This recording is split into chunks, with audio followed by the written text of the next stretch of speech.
Assalamualaikum warahmatullahi wabarakatuh. Kami dari kelompok 5 ingin mempresentasikan hasil diskusi kami yang berjudul teknologi dan operasional lainnya risiko. Sebelum memulai acara, kami akan memperkenalkan diri masing-masing terlebih dahulu. Nama saya Sri Hartini dengan NIM 2020 11 11 066.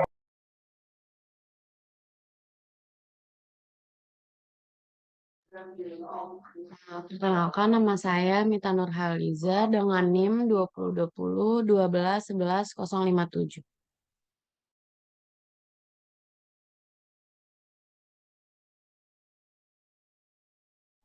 Perkenalkan, nama saya Amara Putri Rianti dengan NIM 2020 12 10 45 dari jurusan akuntansi.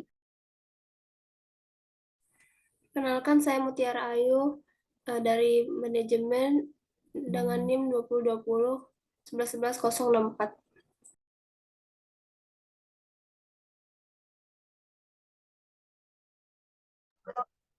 Yang pertama itu ada perkenalan. Bab ini akan berfokus pada yang pertama itu faktor-faktor yang berdampak pada pengembalian operasional dan risiko LK dengan penekanan pada teknologi. Yang kedua, pentingnya pengelolaan dan pengendalian yang optimal atas tenaga kerja, modal, dan sumber input lainnya, serta biayanya. Secara khusus, LK yang dikelola dengan baik dapat menggunakan penghematan biaya operasional untuk meningkatkan laba dan dengan demikian mengurangi kemungkinan kebangkrutan. Next.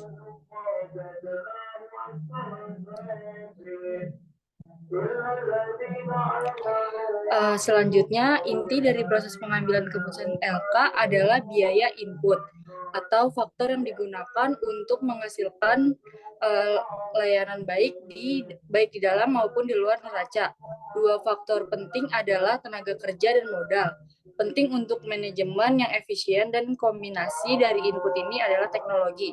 Teknologi komunikasi internet dan seluler memiliki pengaruh besar pada layanan keuangan. Teknologi ini lebih dari sekedar saluran distribusi baru. Mereka adalah cara yang sama sekali berbeda dalam menyediakan layanan keuangan. Memang perusahaan jasa keuangan global seperti Citigroup beroperasi di lebih dari 100 negara yang terhubung secara real time dengan sistem satelit milik sendiri. Risiko operasional sebagian terkait dengan risiko teknologi dan dapat muncul ketika teknologi yang ada tidak berfungsi atau sistem pendukung back office rusak. Selanjutnya, sistem pendukung back office menggabungkan tenaga kerja dan teknologi untuk memberikan izin, penyelesaian, dan layanan lainnya untuk mendukung transaksi on dan off balance sheet yang mendasari LK. Next.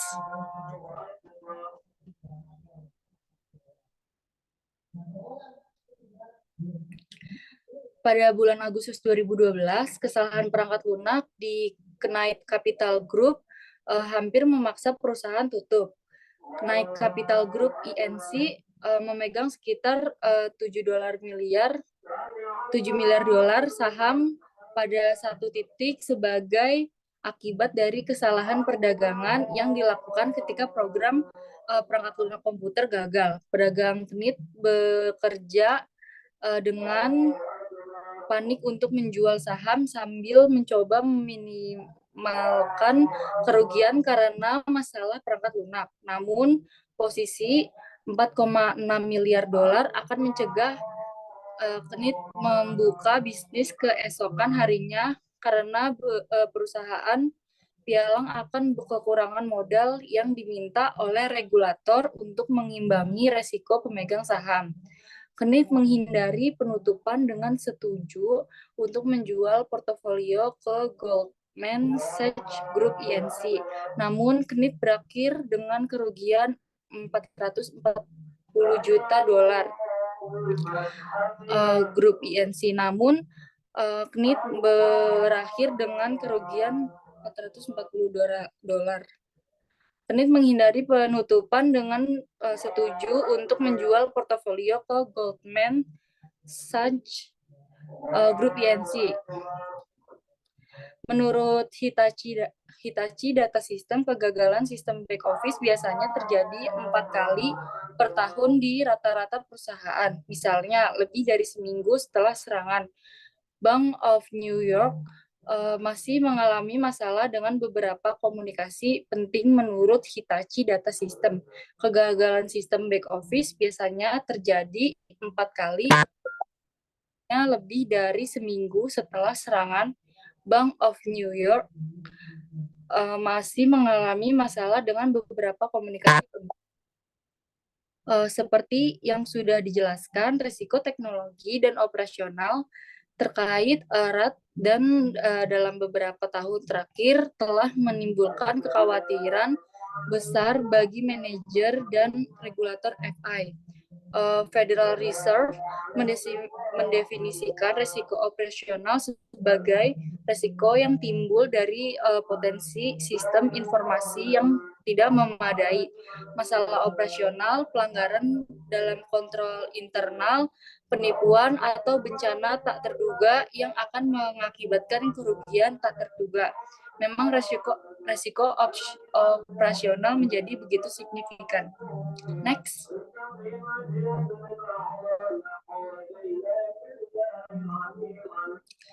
Apa saja sumber risiko operasional?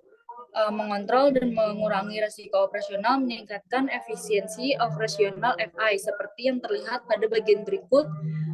Peningkatan efisiensi operasional mengarah pada yang pertama itu ada teknologi, misalnya kegagalan teknologi dan sistem yang buruk. Kemudian yang kedua itu ada karyawan, misalnya kesalahan manusia dan penipuan internal. Yang ketiga ada hubungan pelanggan, misalnya kayak perselisihan kontrak.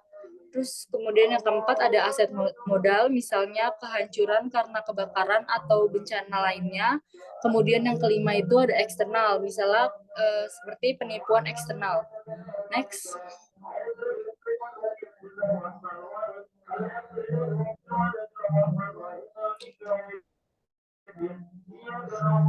Libor untuk menguntungkan posisi perdagangan derivatifnya, Barclays membuat laporan Libor palsu atas arahan anggota manajemen senior untuk melindungi reputasinya selama krisis keuangan global. Sebagai akibat dari tindakan tersebut, Barclays diperintahkan untuk membayar denda 455 juta dolar, menghentikan dan berhenti dari pelanggaran lebih lanjut seperti yang dituduhkan, dan mengambil langkah-langkah tertentu untuk memastikan integritas dan keandalan pengajuan libornya. Selanjutnya, eksekutif senior dan perdagangan yang terlibat dengan manipulasi tersebut mengundurkan diri dari diskurs dan menghadapi tuntutan pidana. Upaya untuk memanipulasi Libor termasuk perdagangan Barclays yang meminta bank lain untuk membantu memanipulasi suku bunga acuan global. Selanjutnya, eksekutif senior dan perdagangan yang terlibat dengan manipulasi tersebut mengundurkan diri dari atau diskors dan menghadapi tuntutan pidana. Upaya untuk memanipulasi Libor termasuk perdagangan Barclays yang meminta bank lain untuk membantu memanipulasi suku bunga acuan global. Next.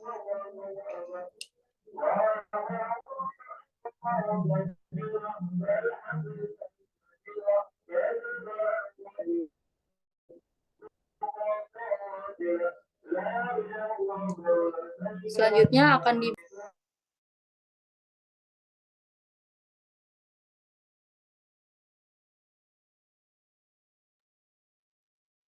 selanjutnya ada inovasi teknologi dan profitabilitas. Next.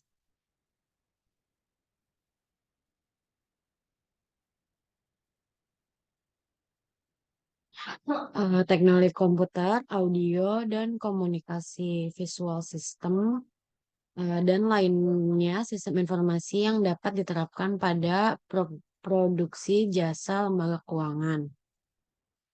Yang semakin penting bagi profitabilitas dari risiko lembaga keuangan modern adalah teknologi. Didefinisikan secara luas, yaitu teknologi termasuk komputer, sistem komunikasi visual dan audio, dan teknologi informasi lainnya. Dalam beberapa tahun terakhir, bank-bank Amerika Serikat sendiri telah menghabiskan lebih dari 50 dolar miliar per tahun untuk pengeluaran terkait teknologi. Firma riset Ofo memperkirakan bank-bank Amerika Serikat membelanjakan 58,5 miliar dolar pada tahun 2018 sebagai tanggapan atas meningkatnya ekspektasi pelanggan dan investasi di saluran digital. Investasi teknologi informasi hingga tahun 2018 akan difokuskan secara tepat untuk mendorong pertumbuhan pendapatan dan investasi back-end untuk kepatuhan dan investasi disalurkan digital akan mendorong pertumbuhan yang kuat dalam belanja teknologi informasi di antara bank-bank Amerika Utara menurut Ofo. Itu akan berlaku untuk semua bank Amerika Serikat karena lebih banyak ketentuan Dodd-Frank dan Basel III mulai berlaku. Ofo memperkirakan pengeluaran dunia untuk teknologi perbankan akan mencapai 150 miliar dolar pada tahun 2018. Next.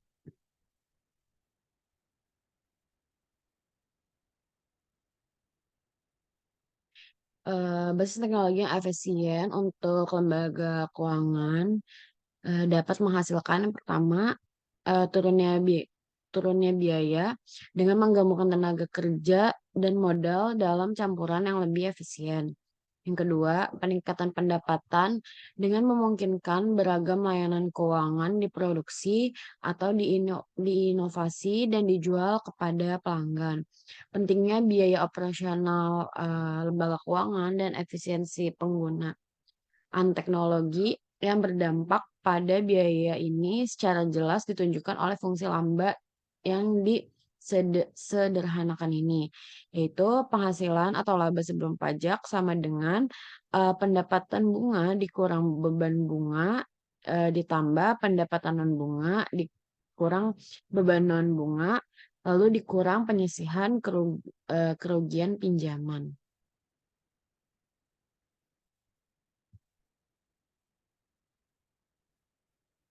Next.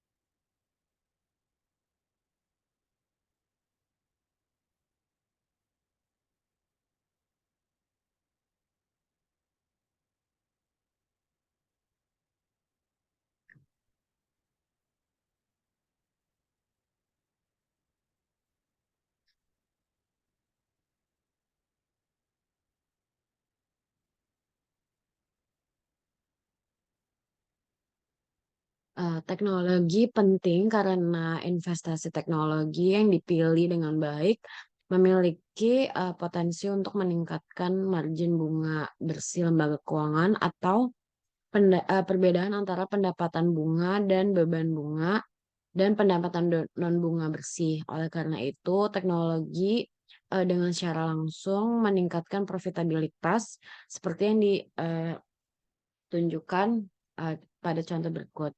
Yang pertama itu pendapatan bunga. Pendapatan bunga dapat meningkat jika lembaga keuangan menjual lebih banyak layanan keuangan akibat perkembangan teknologi.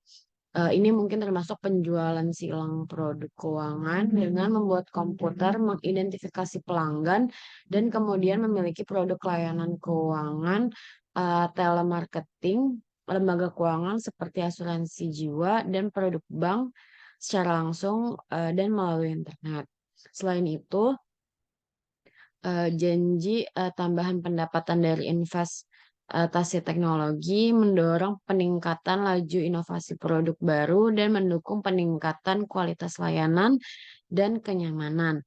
Banyak lembaga keuangan menggunakan upaya teknologi tinggi untuk menentukan bagaimana mereka dapat menjangkau lebih banyak pelanggan dengan lebih banyak produk. Saat jalur pemasaran diidentifikasi dan ditemukan, ide produk baru muncul yang semakin meningkatkan kegunaan produk lembaga keuangan bagi pelanggan. Yang kedua, beban bunga. Beban bunga dapat dikurangi jika akses ke pasar untuk kewajiban secara langsung tergantung pada kemampuan teknologi lembaga keuangan. Misalnya, Fedwire dan CHIPS, dua sistem transfer lewat yang dibahas dalam bab ini menghubungkan pasar peminjaman antar bank domestik dan internasional. Mereka didasarkan pada sistem jaringan komputer yang saling terkait. Selain itu, kemampuan lembaga keuangan untuk memulai dan menjual kertas komersial semakin didorong oleh komputer. Dengan demikian, kegagalan untuk berinvestasi dan teknologi yang tepat dapat mengunci lembaga keuangan dari pasar pendanaan dengan biaya lebih rendah. Yang ketiga, penghasilan lain meningkat ketika biaya untuk layanan lembaga keuangan, terutama yang berasal dari luar kegiatan raca terkait dengan kualitas teknologi lembaga keuangan, misalnya letter of credit, sekarang umumnya dibuat secara elektronik oleh pelanggan. Swap, cap, opsi, dan turunan kompleks lainnya biasanya diperdagangkan, dilacak, dan dinilai menggunakan komputer dan algoritma canggih. Lembaga keuangan tidak dapat menawarkan produk turunan yang inovatif kepada pelanggan tanpa investasi pada teknologi informasi yang sesuai. Selanjutnya, teknologi baru telah menghasilkan evolusi sistem pembayaran Amerika Serikat yang telah meningkatkan jumlah pendapatan biaya untuk lembaga keuangan. Misalnya mengacu pada tabel 17.1, kita melihat bahwa pendapatan non bunga sebagai persentase dari total pendapatan operasional adalah 17,11% pada tahun 1991, meningkat menjadi 35,4% pada tahun 2015. Yang keempat tuh biaya non bunga, di mana biaya non bunga dapat dikurangi jika pengumpulan dan penyimpanan pelanggan informasi publik serta pemrosesan dan penyelesaian berbagai produk keuangan berbasis komputer daripada berbasis kertas. Hal ini terutama berlaku untuk aktivitas back office terkait keamanan.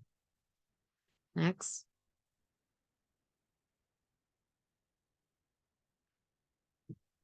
Selanjutnya ada dampak teknologi terhadap produksi jasa keuangan, grosir, dan eceran. Pembahasan sebelumnya menetapkan bahwa teknologi memiliki potensi untuk secara langsung mengaruhi semua bidang penghasilan laba lembaga keuangan. Pembahasan berikut berfokus pada beberapa produk berbasis teknologi tertentu yang ditemukan di lembaga keuangan retail dan grosir. Perhatikan bahwa ini jauh dari daftar. Next.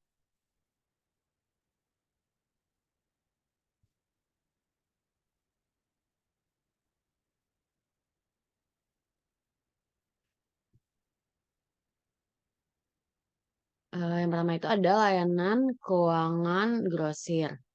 Mungkin ada terpenting di mana teknologi berdampak pada layanan pelanggan grosir atau corporate adalah kemampuan lembaga keuangan untuk menyediakan manajemen kas atau layanan model kerja. Layanan manajemen kas mencakup layanan yang dirancang untuk mengumpulkan, mencairkan, dan mentransfer dana pada basis lokal, regional, nasional, dan internasional. Dan untuk memberikan informasi tentang lokasi dan status dana tersebut. Kebutuhan layanan manajemen kas sebagian besar dihasilkan dari pengakuan perusahaan bahwa kelebihan saldo kas mengakibatkan biaya peluang yang signifikan karena bunga yang hilang, eee, dan kebutuhan perusahaan untuk mengetahui posisi kas atau modal kerja secara real time. Baru-baru ini lembaga keuangan telah menggunakan investasi teknologi mereka sendiri untuk membantu pelanggan korporat meningkatkan efisiensi dengan menggabungkan teknologi ke dalam bisnis mereka.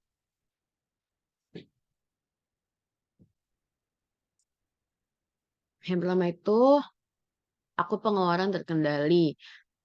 Fitur akun yang dibuat di hampir semua pembayaran harus dilakukan oleh pelanggan pada hari tertentu. Lembaga keuangan memberitahu klien korporat tentang total dana yang diperlukan untuk memenuhi pencairan dan transfer klien mentransfer jumlah yang diperlukan. Rekening giro ini didebit lebih awal setiap hari sehingga perusahaan dapat memperoleh wawasan awal tentang posisi kas bersih mereka. Yang kedua ada rekonsiliasi akun. Sebuah fitur pemeriksaan yang mencatat mana dari perusahaan cek telah dibayar oleh lembaga keuangan. Yang ketiga ada kotak kunci grosir dan elektronik. Pelayanan yang mengumpulkan terpusat atau online untuk pembayaran perusahaan yang digunakan untuk mengurangi keterlambatan dalam clearing check atau mengambang. Dalam pengaturan kunci yang khas, lembaga keuangan lokal memasang kontak kunci di kantor pos untuk klien korporat yang berlokasi di luar area. Pelanggan lokal mengirimkan pembayaran ke kotak penyimpanan daripada ke kantor pusat perusahaan di luar kota. Lembaga keuangan mengumpulkan cek ini beberapa kali per hari dan menyetorkan langsung ke rekening pelanggan. Rincian transaksi ditransfer ke klien korporat dengan kontak kunci elektronik. Lembaga keuangan menerima pembayaran online untuk utilitas publik dan klien korporat serupa. Yang keempat ada konsentrasi dana, itu mengalihkan dana dari rekening di sejumlah besar lembaga keuangan atau cabang ke beberapa akun terpusat di suatu lembaga keuangan. Yang kelima ada transfer dana elektronik, termasuk pembayaran semalam melalui chips dan Fedwire, pembayaran gaji atau dividen otomatis melalui lembaga clearing otomatis, dan transmisi otomatis pesan pembayaran oleh SWIFT, layanan pesan elektronik internasional yang dimiliki dan dioperasikan oleh lembaga keuangan Amerika Serikat dan Eropa, menginstruksikan lembaga keuangan untuk melakukan pembayaran tersebut. Yang keenam ada layanan setoran cek, yaitu ada encoding, mendukung microfilming, dan penanganan custom check ERS. Yang ketujuh ada inisiasi surat kredit elektronik, yaitu memungkinkan pelanggan dalam jaringan untuk mengakses lembaga keuangan komputer untuk memulai letter of credit. Yang kedelapan, perangkat lunak manajemen keuangan memungkinkan manajemen yang efisien dari banyak arus portofolio rensi dan sekuritas untuk tujuan perdagangan dan investasi. Yang kesembilan itu ada pertukaran data elektronik, yaitu pertukaran informasi terstruktur dari satu aplikasi komputer ke aplikasi lain dengan cara elektronik dan dengan campur tangan manusia seminimal mungkin. Pertukaran data elektronik memungkinkan bisnis untuk mentransfer dan mentransaksikan faktur pesanan pembelian dan pemberitahuan pengiriman secara otomatis menggunakan lembaga keuangan sebagai lembaga clearing. Yang 10, penarikan elektronik, itu menyediakan layanan presentasi dan penagihan untuk perusahaan yang mengirimkan sejumlah besar tagihan berulang Lembaga keuangan menggabungkan kemampuan email dan internet untuk mengirimkan tagihan yang kemampuannya untuk memproses pembayaran secara elektronik melalui jaringan pembayaran antar bank.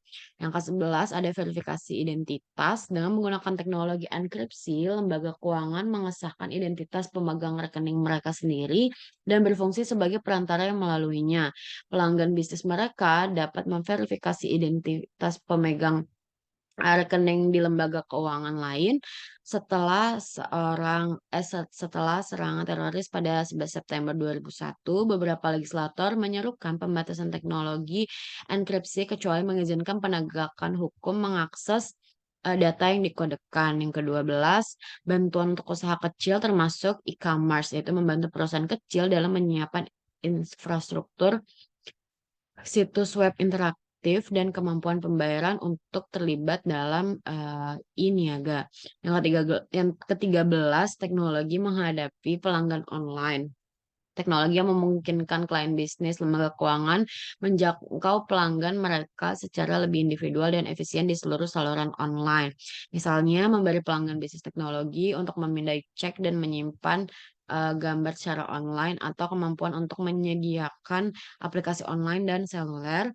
Yang ke-14 itu ada komputasi awan, yaitu teknologi yang memungkinkan klien bisnis untuk masuk ke lembaga keuangan menyediakan layanan berbasis web yang menghosting semua perangkat lunak yang dibutuhkan klien bisnis, mulai dari email hingga pengolahan kata hingga program analisis dari data kompleks. Nah, yang ke-15, fasilitas bisnis ke bisnis, e-commerce. Beberapa lembaga keuangan terbesar telah mulai menawarkan teknologi untuk perdagangan bisnis ke bisnis elektronik kepada perusahaan. Lembaga keuangan pada dasarnya melakukan otomatis seluruh arus informasi yang terkait dengan pengadaan dan distribusi barang dan jasa antar bisnis. Next.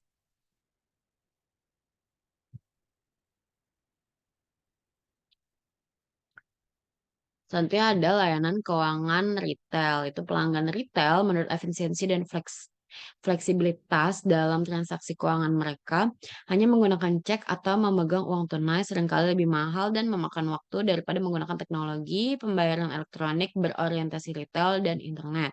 Selanjutnya, perdagangan sekuritas semakin bergerak menuju platform elektronik yang tidak terikat pada lokasi tertentu. Jaringan perdagangan elektronik telah menurunkan biaya perdagangan dan memungkinkan penentuan harga yang lebih baik.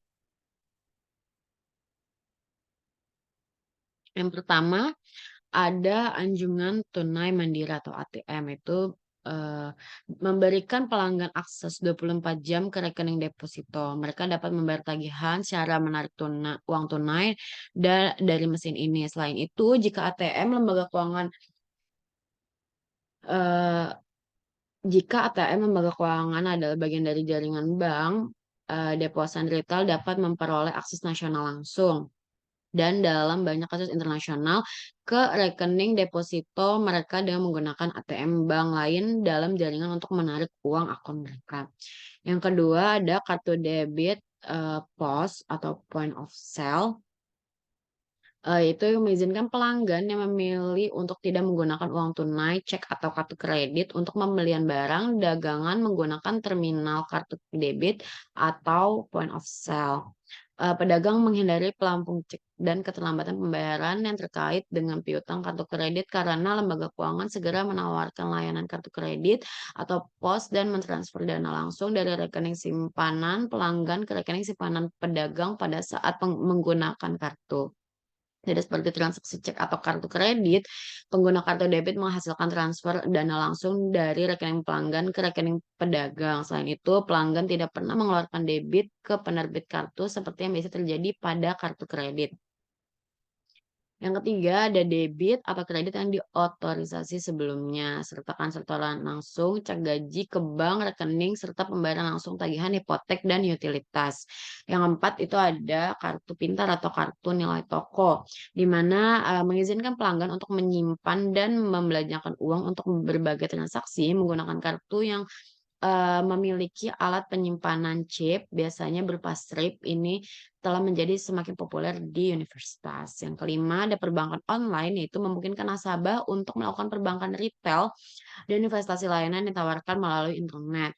Yang keenam, ada perbankan seluler, yaitu memudahkan pelanggan memperoleh aplikasi perbankan melalui Apple dan pasar Android dan atau dengan memindai kode QR promosi.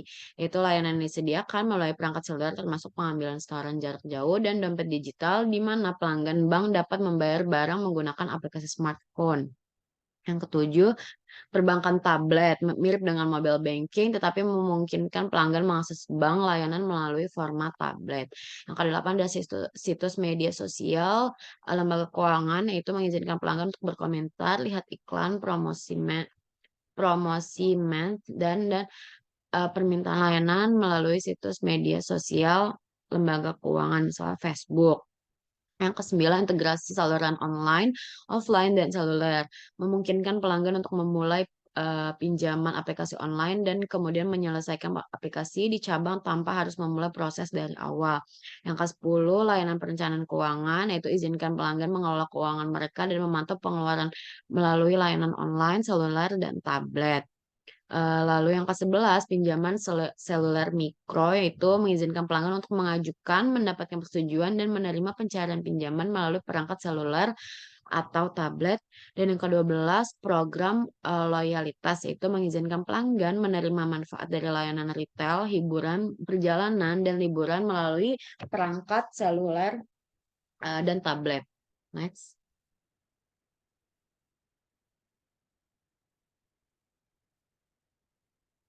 Selanjutnya ada persyaratan teknologi lanjutan.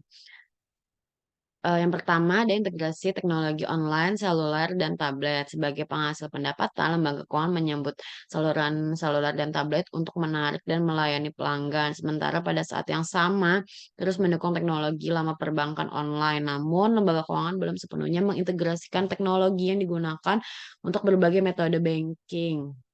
Teknologi canggih membutuhkan lembaga keuangan untuk mengembangkan satu teknologi untuk menjalankan sebuah saluran e-banking ini.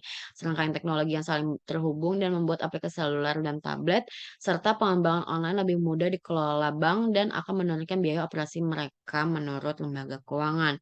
Yang kedua ada penyediaan informasi bisnis, multi-channel, dan terintegrasi untuk meningkatkan efisiensi, menurunkan biaya pengoperasian, dan memenuhi peraturan. Lembaga keuangan memerlukan teknologi canggih yang memungkinkan peningkatan metode pengumpulan dan pelaporan data. Sebagian besar lembaga keuangan beroperasi menggunakan sistem back office yang tidak terintegrasi. Faktanya, data pelanggan di seluruh lembaga keuangan sering dikelola dan dilayani oleh beberapa unit bisnis dengan lembaga keuangan atau bahkan oleh pengelola data di luar.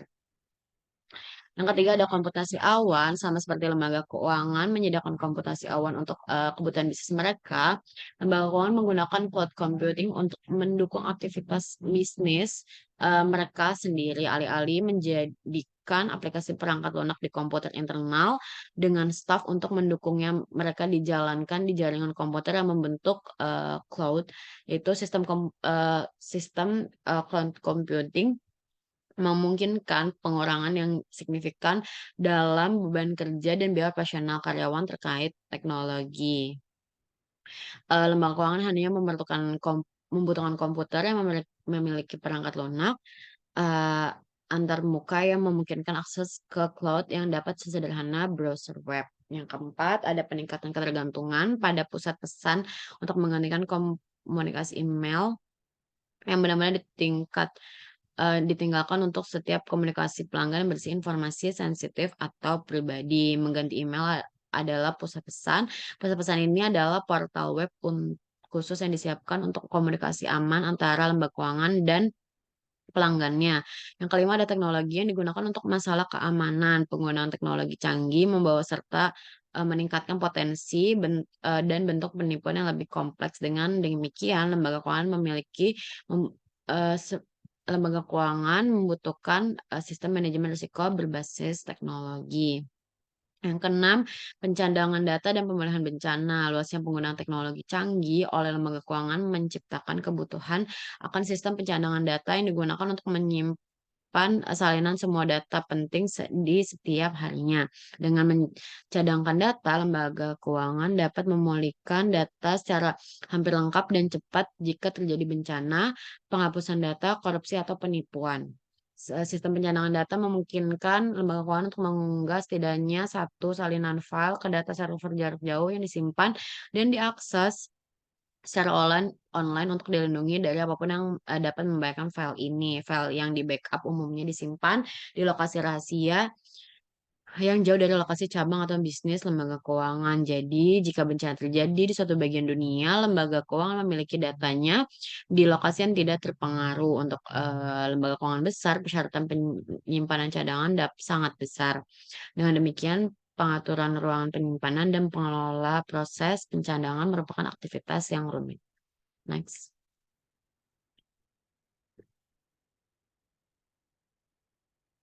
Nah, selanjutnya akan dijelaskan oleh Mutiara. Selanjutnya ada pengaruh teknologi terhadap pendapatan dan biaya. Dalam terminologi keuangan, sejumlah inovasi produk berbasis teknologi biasanya jadi negatif.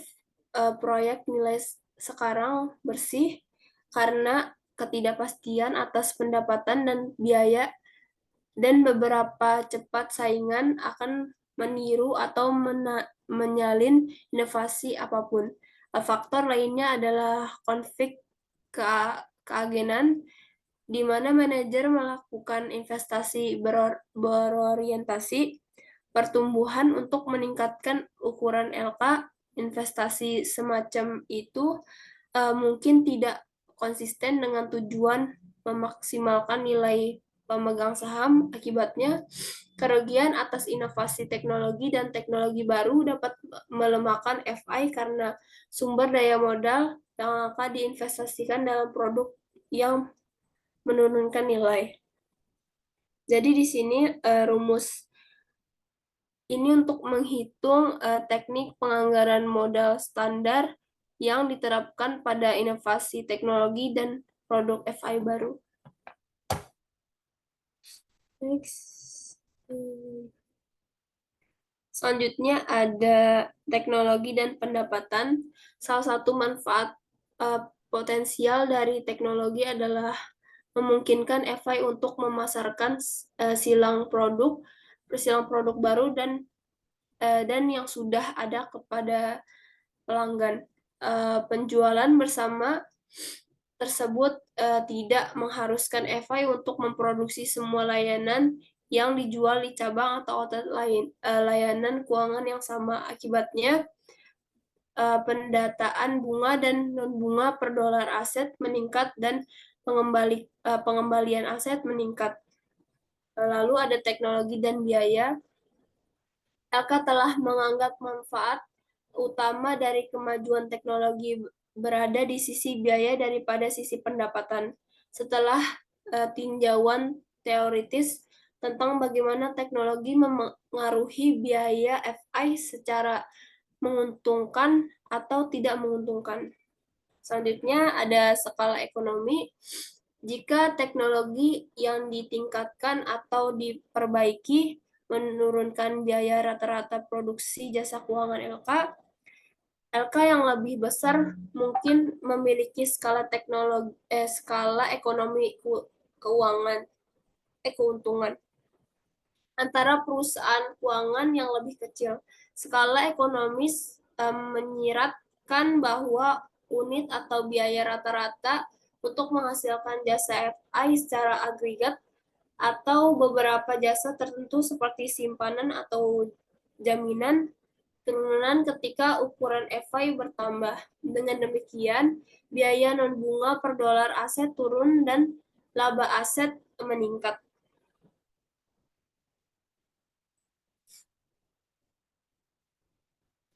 Selanjutnya di sini ada grafik pertama yang memberikan keterangan bahwa biaya rata-rata produksi jasa keuangan yang lebih rendah daripada perusahaan lawannya. Jadi di sini ada perusahaan A, B, dan C menjelaskan bahwa perusahaan C mampu memperoleh lebih besar daripada perusahaan B dan A. Sebagai alternatifnya, perusahaan C dapat melemahkan perusahaan B dan A dalam harga dan berpotensi.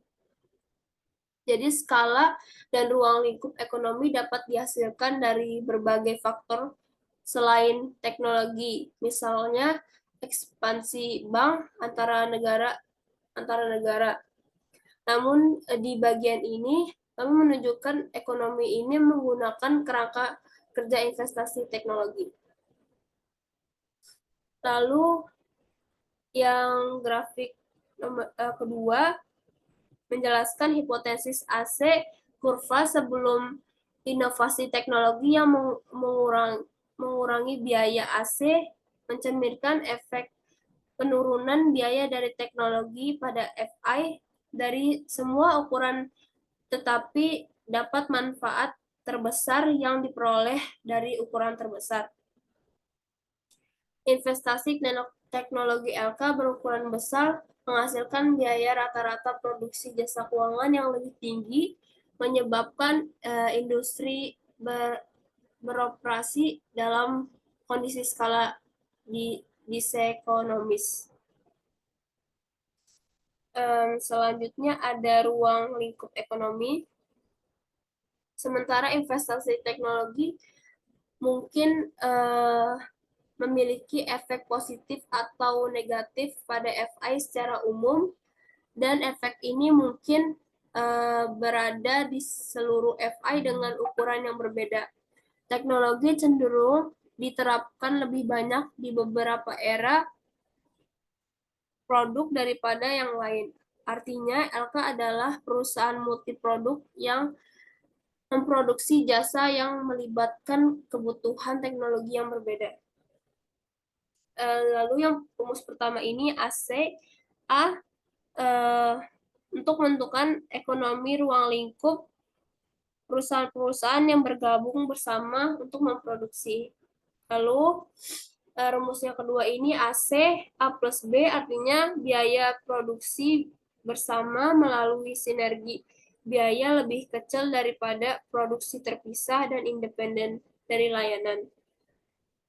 Lalu rumus yang terakhir ini ACFS dari total biaya rata-rata perusahaan jasa keuangan yang tidak terspesialisasi, maka ruang lingkup ekonomi menyarankan disekonomis ruang lingkup mungkin terjadi sebagai gantinya. LK dapat menentukan biaya yang sebenarnya lebih tinggi dari produksi bersama layanan daripada jika produksi secara mandiri.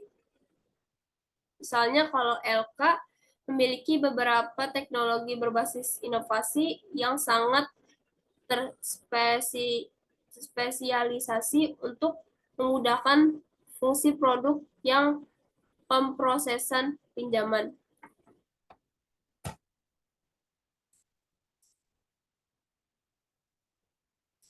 Selanjutnya ada teknologi dan evolusi sistem pembayaran. Jadi di sini ada tabel untuk menghitung sistem pembayaran volume, nilai, dan rata-rata transaksi jumlah. Jadi dua tabel ini, tabel 1 dan tabel 2 ini menjelaskan bahwa metode pembayaran elektronik jauh lebih tinggi dari negara-negara maju selain Amerika Serikat. Pada tahun 2014, cek hanya menyumbang 7,9% dari transaksi non-tunai di seluruh dunia, mewakili 10,6% dari dolar transaksi tersebut. Transfer kredit adalah 16,8% dari transaksi, mewakili 67,9% dari nilai dolar. Transfer debit digunakan dalam 13,6% transaksi, mewakili 11,1% dari total nilai dolar. Kartu kredit digunakan dalam 59,2% transaksi non-tunai di seluruh dunia, tetapi hanya mewakili 1,8% nilai dolar. Terakhir, pembiayaan e-money yang hampir tidak ada di Amerika Serikat, mewakili 2,5% transaksi non-tunai di seluruh dunia.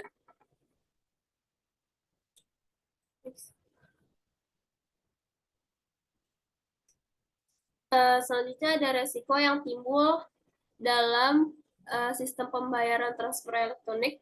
Yang pertama ada resiko cenderung siang hari. Jadi di grafik ini menunjukkan bahwa pola harian umum transfer pembayaran kawat bersih sampai pesan pembayaran dikirim, debit dikurangi, pesan pembayaran diterima, kredit, sampai untuk bank pusat uang besar yang menggunakan FedRay, jaringan transfer kawat federal, reverse. Lalu yang kedua ada resiko transfer teknologi internasional. Jadi dibagi 4. Yang pertama ada resiko kejahatan dan penipuan.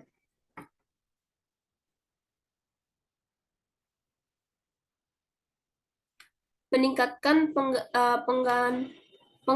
penggantian cek dan uang tunai melalui transfer kawat sebagai metode pembayaran atau penukaran telah menghasilkan peningkatan efisiensi pelaksanaan transaksi, namun juga menimbulkan masalah baru terkait pencurian, pengintaian data, dan kejahatan kerah putih. Karena sejumlah besar transfer melalui jaringan kabel setiap hari dan beberapa pegawai bank memiliki pengetahuan khusus tentang nomor identifikasi pribadi atau PIN dan kode masuk lainnya. Insentif untuk pembayaran kerah putih nampaknya meningkat.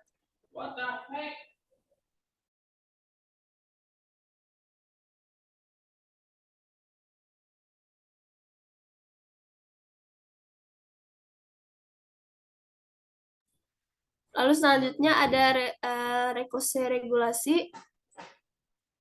Regulasi tidak hanya dapat mempengaruhi probabilitas inovasi teknologi, tetapi juga dapat memacu atau menghambat laju dan jenis informasi. Misalnya, banyak negara bagian di Amerika yang memberlakukan plafon riba pada LK. Plafon riba menempatkan batas dan kontrol pada biaya dan bunga dengan suku bunga yang dapat dikenakan oleh banyak LK pada kartu kredit, pinjaman konsumen, dan hipotek tempat tinggal. Karena operasi kartu kredit sangat berbasis komunikasi dan tidak perlu berlokasi langsung di pasar FI. Dua negara bagian yang memiliki mendominasi pasar kartu kredit adalah South Dakota dan Delaware. Lalu yang ketiga ada penghindaran pajak. Perkembangan jaringan kabel internasional serta jaringan perusahaan jasa keuangan internasional telah memungkinkan LK untuk mengalihkan dana dan keuntungan dengan menggunakan mekanisme penentuan harga internal, sehingga meminimalkan beban pajak AS secara keseluruhan dan memaksimalkan kredit pajak luar negeri mereka. Lalu yang terakhir ada resiko persaingan, karena jasa keuangan memiliki lebih berbasis teknologi, mereka semakin bersaing dengan pemasok jasa keuangan non-tradisional, misalnya menawarkan kartu kreditnya sendiri yang disempurnakan untuk bersaing dengan kartu kredit yang disediakan bank. AT dan T memiliki perusahaan keuangan juga begitu mendirikan perusahaan non-keuangan dapat dengan mudah membeli teknologi layanan keuangan.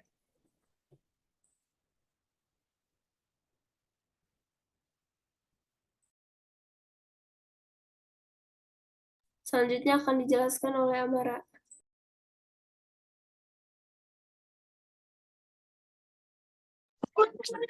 Selanjutnya, materi selanjutnya itu mengenai risiko operasional lainnya. Next.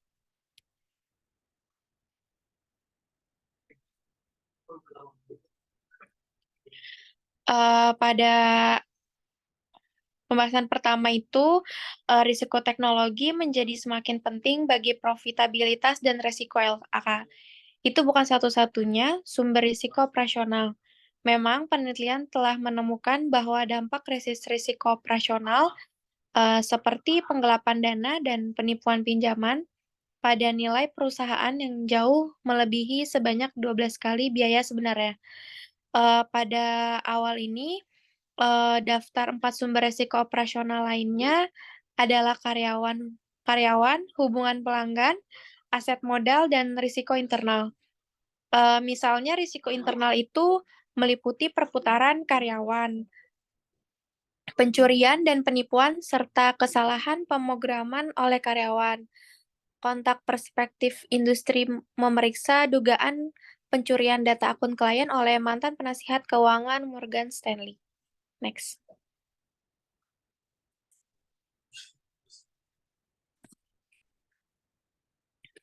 Bank of America memperkirakan kehilangan 2 miliar dolar per tahun dari peraturan tersebut. Bank melihat biaya kartu debit sebagai cara untuk mengimbangi kerugian. Namun, pelanggan menolak keras biaya tersebut. Pengumuman tersebut menghasilkan reaksi konsumen yang mengarah ke boikot bank, petisi pelanggan bank, dan mobilisasi pelanggan untuk menutup rekening mereka di Bank of America dan membawa bisnis mereka ke tempat lain. Menyatakan bahwa pendapat pelanggan itu penting, Bank of America serta bank lainnya yang telah mengumumkan penetapan biaya kartu debit membatalkan perubahan biaya tersebut. Next.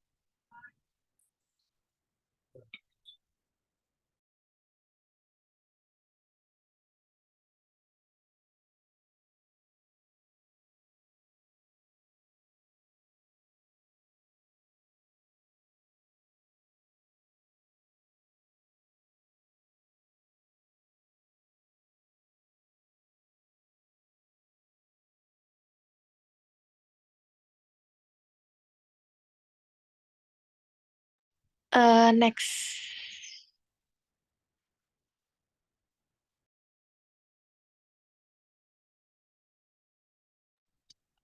Terdapat risiko teknologi, sumber risiko operasional lainnya ini dapat mengakibatkan biaya langsung, misalnya itu hilangnya pendapatan. Biaya tidak langsung itu misalnya penarikan klien dan biaya legal. Kalau biaya peluang itu misalnya hilangnya peluang bisnis. Untuk LK yang mengurangi profitabilitas dan nilai, untuk mengimbangi biaya ini, manajer FI mengeluarkan banyak usaha dan sumber daya untuk mencegah, mengendalikan, membiayai, dan melindungi FI dari kerugian akibat risiko operasional.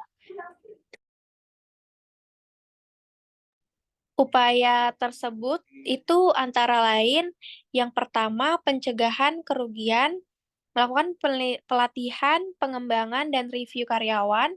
Yang kedua itu kontrol kerugian, mengantisipasinya itu dengan cara perencanaan organisasi, cadangan yang misalnya sistem komputer. Lalu yang ketiga itu ada pembiayaan kerugian, Pencegahannya itu asuransi eksternal, misalnya asuransi bencana, dan yang keempat itu ada isolasi kerugian modal, yaitu modal FI. Next.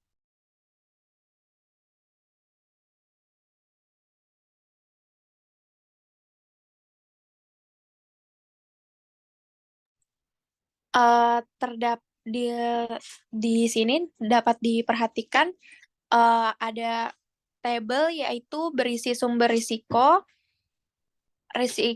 sumber risiko, terdapat risiko karyawan dan risiko teknologi.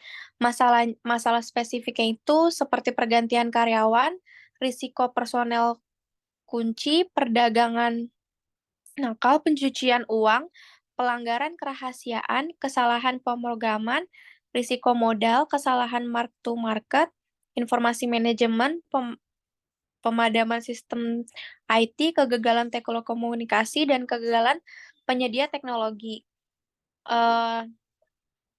Lalu ada risiko pelanggan, risiko aset modal, dan risiko eksternal yang meliputi ketidakpastian kontrak, ketidakpuasan, terus keamanan, biaya operasional, penipuan eksternal, risiko perpajakan, risiko hukum, dan runtuhnya pasar risiko. Lalu pada tabel tersebut itu mencantumkan ringkasan masalah yang dapat ditimbulkan oleh sumber risiko operasional, termasuk bagaimana risiko operasional lainnya berinteraksi dengan risiko teknologi. Misalnya, pada tahun 2011, beberapa bank mengumumkan rencana mereka untuk membebankan biaya penggunaan kartu debit. Yang paling menonjol di antaranya adalah Bank of America yang mengumumkan biaya $5 per bulan.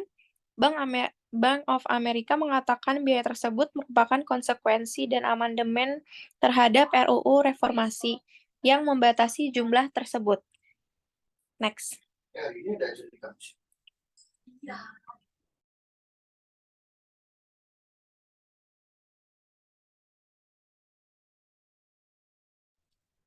Pada bab terakhir itu, materinya tentang isu peraturan dan risiko teknologi dan operasional. Next.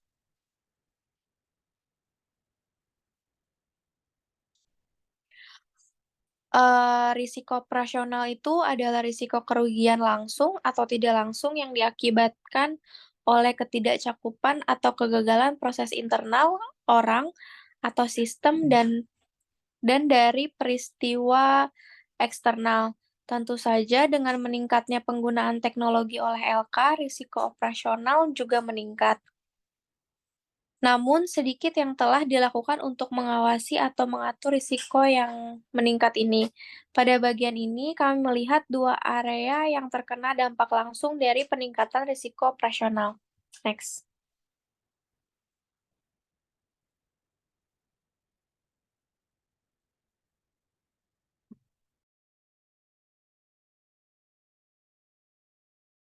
Yang pertama itu risiko operasional dan kepilitan FI.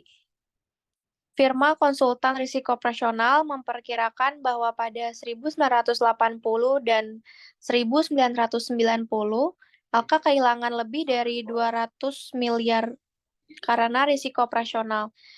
Regulator mengakui pentingnya risiko operasional untuk LK. Secara khusus, pada tahun 1999, Komite Basel atau BIS tentang pengawasan perbankan mengatakan bahwa risiko operasional cukup penting bagi bank untuk mencurahkan sumber daya yang diperlukan untuk mengukur tingkat risiko tersebut dan menggabungkannya bersama dengan risiko pasar dan kredit ke dalam penilaian mereka terhadap kecukupan modal secara keseluruhan. Next.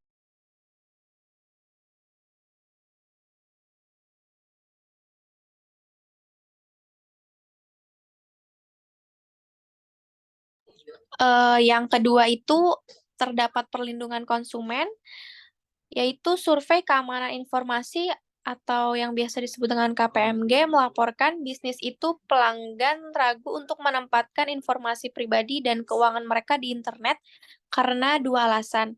Alasan yang pertama itu mereka khawatir tentang siapa yang memiliki akses ke informasi ini dan bagaimana informasi itu akan digunakan. Yang kedua itu mereka khawatir tentang detail kartu atau akun yang akan dicuri digunakan secara curang. Kekhawatiran ini beralasan.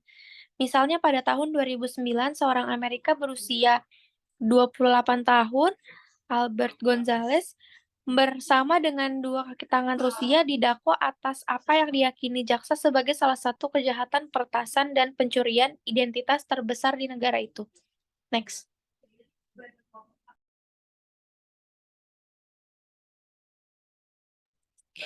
Munculnya perbankan elektronik membuat perlindungan konsumen menjadi tanggung jawab yang semakin penting bagi regulator LK, seperti yang disebutkan sebelumnya bahwa Undang-Undang Modernisasi Layanan Keuangan pada tahun 1999 memungkinkan pelanggan FI untuk memilih keluar dari berbagai informasi pribadi apapun yang mungkin ingin dikejar oleh FI.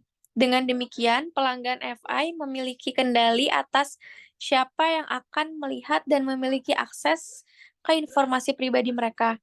Peraturan ini tidak termasuk pembagian informasi oleh perusahaan non-keuangan yang telah memasuki industri jasa keuangan. Next.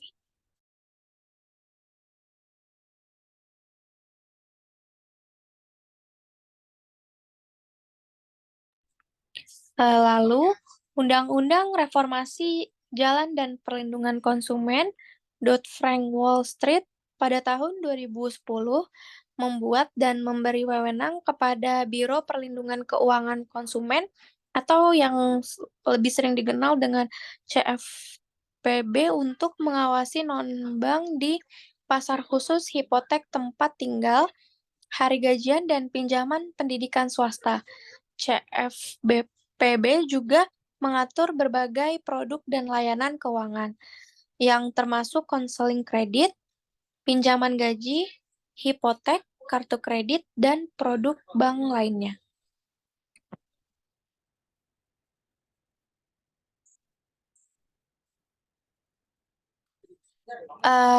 Sekian yang dapat kami presentasikan. Kurang lebihnya mohon maaf.